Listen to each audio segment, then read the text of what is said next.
नमस्कार, मैं अमित त्रिवेदी ज्योतिषाचार्य। 17 फरवरी 2026 और मंगलवार का दिन।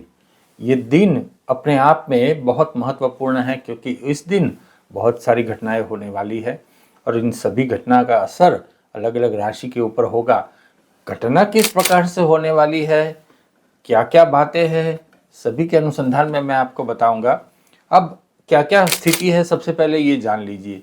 इस दिन यानी कि 17 फरवरी 2026 मंगलवार को सूर्य ग्रहण है और ये सूर्य ग्रहण भी छोटा मोटा नहीं है, कंकणाकृति सूर्य ग्रहण है। साथ ही पंचग्रही योग है। कुंभ राशि में ये सूर्य ग्रहण है और कुंभ राशि में ही 5 ग्रहों का जमावड़ा एक साथ है, पंचग्रही योग बन रहा है। और वह 5 ग्रह कौन कौन से हैं जान लीजिए। सूर्य, शुक्र, बुध, राहु और चंद्र, इस प्रकार से 5 ग्रह मिलने वाले हैं। अब जहां पॉपुलेशन बढ़ेगा वहां कुछ ना कुछ हलचल होगी, उसके आसपास भी हलचल होगी, कुछ तो प्रभावित यहाँ राशियां होगी ही होगी। क्योंकि ये जो 5 ग्रह है, ये पांचों ग्रह का स्वभाव अलग अलग है। यहाँ सूर्य राज सत्ता का कारक है, हड्डियों का कारक है, हेल्थ का कारक है, पिता का कारक है। शुक्र संबंधों का कारक है, वैभव का कारक, कारक मतलब प्रतिनिधित्व करते हैं। बुध बिजनेस का कारक है, हमारे घर का कारक है, बुद्धि का कारक है। साथ ही राहु, राहु ब्रह्म है, यहाँ कुछ न कुछ राहु कर देता है एकदम से। और चंद्र, चंद्र मन है, चंद्र माता का प्रतिनिधित्व करता है, हमारी संवेदना का प्रतिनिधित्व करता है। तो ये पांचों ग्रह का स्वभाव अलग अलग है और वहां बैठ गए हैं राहु उनके साथ। तो अब क्या खेल होगा, पूरी बात मैं बता रहा हूं। और सबसे पहले ये भी जान लीजिए कि साथ ही यहाँ उस दिन क्या सात्विक उपाय करने हैं, इसके अनुसंधान में भी जानकारी दूंगा। सभी राशियों के अनुसंधान में मैं जानकारी दूंगा। बड़ा रोचक और महत्वपूर्ण वीडियो है, आप ये वीडियो पूरा देखिए। और साथ ही आपने अभी तक इस चैनल को सब्सक्राइब नहीं किया है तो सब्सक्राइब कीजिए, शेयर कीजिए और लाइक अवश्य कीजिए। चलिए आगे बढ़ते हैं।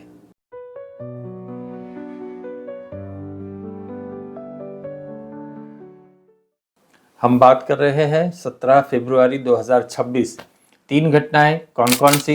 यह सूर्य ग्रहण है इसी दिन पंचग्रही योग है और उसी दिन पंचक भी है। सुबह 9:06 से पंचक का प्रारंभ हो जाता है।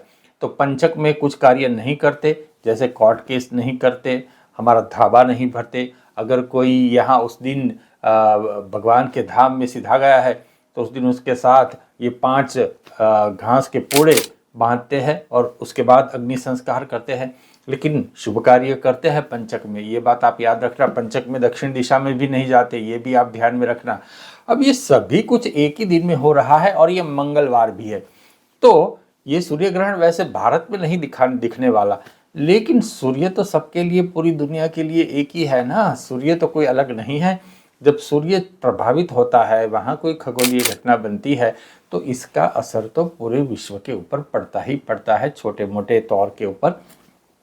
हाँ भाई, नहीं दिखाई देता। ये तो हम धार्मिक कोई मंदिर में विधि विधान जो है वहाँ हम ये नहीं कर सकते, जैसे कि ग्रहण का वेद हो गया, यहाँ हम ये नहीं करेंगे, मंत्रोच्चार करते रहेंगे। ये कुछ जो धार्मिक विधि विधान है उसमें थोड़ा रिलैक्सेशन रहेगा।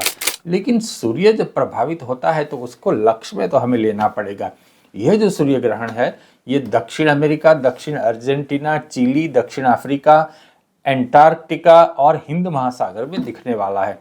अब सबसे पहले जान लीजिए कि कौन कौन सी राशि अधिक प्रभावित होगी। सभी राशियां प्रभावित होगी, लेकिन अधिक कौन कौन सी राशि प्रभावित होगी तो कहते हैं कुंभ, सिंह, मीन और मकर। इस राशि को अधिक प्रभाव सूर्य ग्रहण का प्राप्त होगा, पंचग्रही योग का प्राप्त होगा। पंचक का प्रभाव कोई इतना ज्यादा नहीं है, होगा सबके ऊपर। ये एक विधान है जिसका पालन करना होता है। लेकिन मैं बात आज सभी राशि की करूंगा और साथ ही सात्विक उपाय भी करूंगा। तो जान लिए कौन कौन सी संभावना बनती है। सबसे पहले मेष राशि की बात करते हैं। लेकिन यहाँ मैं पुनः अनुरोध करूंगा कि आपने अभी तक इस चैनल को सब्सक्राइब नहीं किया है तो सब्सक्राइब कीजिए, शेयर कीजिए और लाइक अवश्य कीजिए।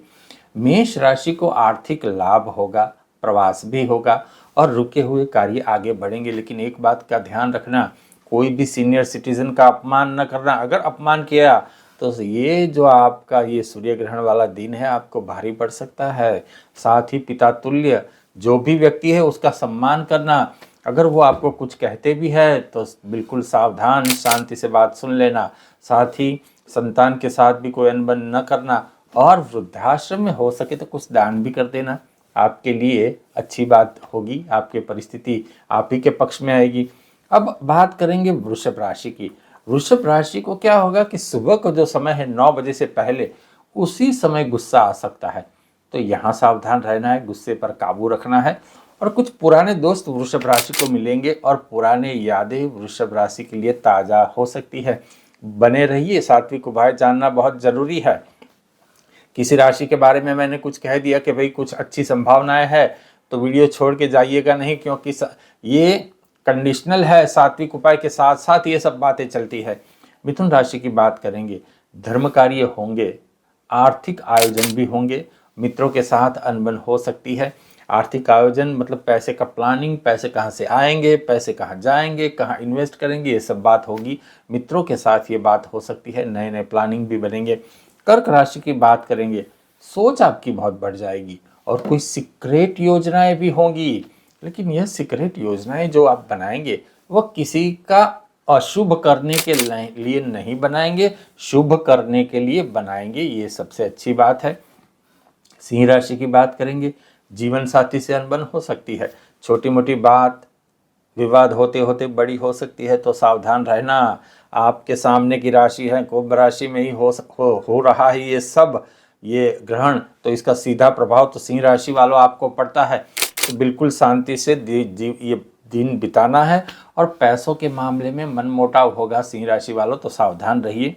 कन्या राशि की बात करते हैं, हेल्थ संभालनी होगी कन्या राशि वाले, छोटी मोटी बातें आपको पीड़ा देगी। और संतान में कोई प्रॉब्लम नहीं है, लेकिन जॉब में हलचल होगी, कोर्ट कचहरी अगर चलती है तो सावधान।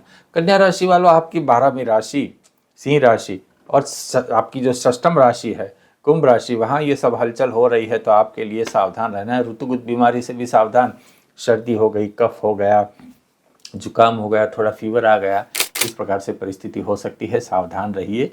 तुला राशि, पेट की बीमारी से सावधान रहना बहुत आवश्यक है आपके लिए, और खान पान में सावधान आप रहिए। संतान की आप अधिक केयर कीजिए, और शेयर बाजार में तो आपको अधिक सावधान रहना है।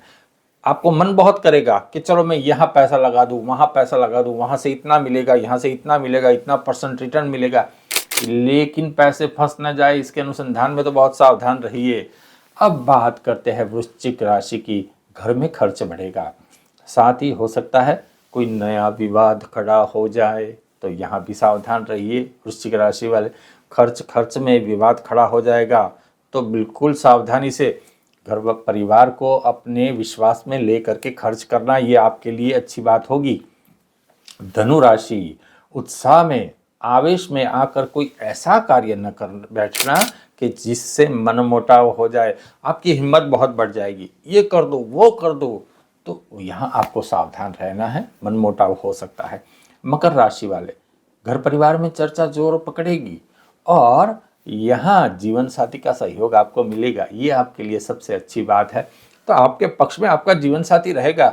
मान लो आप विवाहित नहीं हैं, फिर भी कोई ना कोई व्यक्ति आपके पक्ष में ऐसा खड़ा रहेगा कि आपका पक्ष मजबूत हो जाएगा। मकर राशि वालों, कुंभ राशि की बात करते हैं, पारिवारिक बातें आपके लिए महत्वपूर्ण होगी। यहाँ इंपॉर्टेंस ही पारिवारिक बात की बहुत है, आपको केवल शांति बनाई रखनी है, क्योंकि कुछ ऐसा बात का बतंगड़ हो जाएगा कि आप अगर शांति नहीं बना के रखेंगे तो आप अकेले पड़ जाएंगे, अलग थलग पड़ जाएंगे, आपके साथ कोई नहीं खड़ा होगा, और आप ऐसा महसूस करेंगे कि मैं अच्छे के लिए कर रहा हूँ, लेकिन ये क्या हो गया, मैं ही सबसे अलग हो गया।